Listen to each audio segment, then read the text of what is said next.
नमस्कार. महामराठीमध्ये आपलं स्वागत आहे. तुमचं जर एखाद्या वेळेस तलाठ्याकडे काम पडलं आणि त्या तलाठ्यानं काम नाही केलं तर तुम्ही तहसीलदाराकडे जाणार, तहसीलदारांनी नाही केलं तर जिल्हाधिकाऱ्याकडे जाणार, आपण पर्यायानं वरच्या अधिकाऱ्याकडे जात असतो.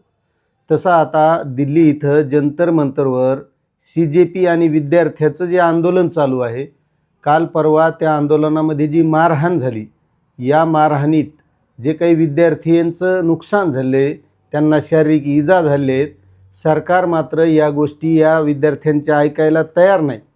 आणि मग जी मारहाण झालेली आहे या गोष्टीबाबत तिथले आंदोलनकर्ते सर्वोच्च न्यायालयात गेले. तिथं जे काही विद्यार्थ्याला मारहाण झाली यावर जी सुनावणी द्यायची, त्या सुनावणीस सर्वोच्च न्यायालयाचे न्यायाधीश CJP सूर्यकांत यांनी नकार दिलेला आहे. आणि नेमकं ते काय म्हणाले, याचिकाकर्त्या वकिलांनी म्हटले की विद्यार्थ्याकडून महत्त्वाचे मुद्दे उपस्थित केले जात आहेत. ते नीट परीक्षेचे योग्य संचालन आणि नॅशनल टेस्टिंग एजन्सीमध्ये सुधारणा यासारख्या मुद्द्यावर बोलत आहेत.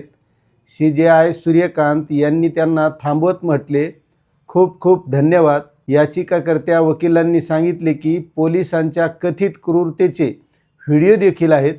शक्य असल्यास या प्रकरणाची सुनावणी गुरुवारी करावी, कारण विद्यार्थी अजूनही प्रभावित आहेत.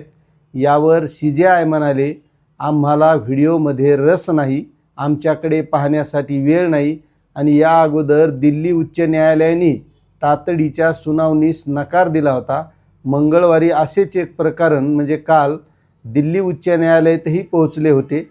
तेव्हा दिल्ली उच्च न्यायालयाने अशाच याचिकेवर तातडीची सुनावणीस नकार दिला होता. कोर्टाला यात ओढू नका असे सुद्धा म्हटले होते. मग आता जर सरकार न्याय देत नसेल, सरकार या मागण्या पूर्ण करत नसतील, तर मग शेवटी लोक न्यायालयात जातील. आणि न्यायालय जर म्हणत असेल की आमचा वेळ वाया घालू नका, आम्हाला ते व्हिडिओ किंवा ते प्रकरण ऐकायलाच वेळ नाही, तर मग नेमकं जनतेने जायचं कुठं असा प्रश्न उपस्थित राहतो. आता यावर तुमचं काय मत आहे नक्कीच कमेंटमध्ये सांगा. चॅनलवर नवीन असाल तर सबस्क्राईब करा. धन्यवाद.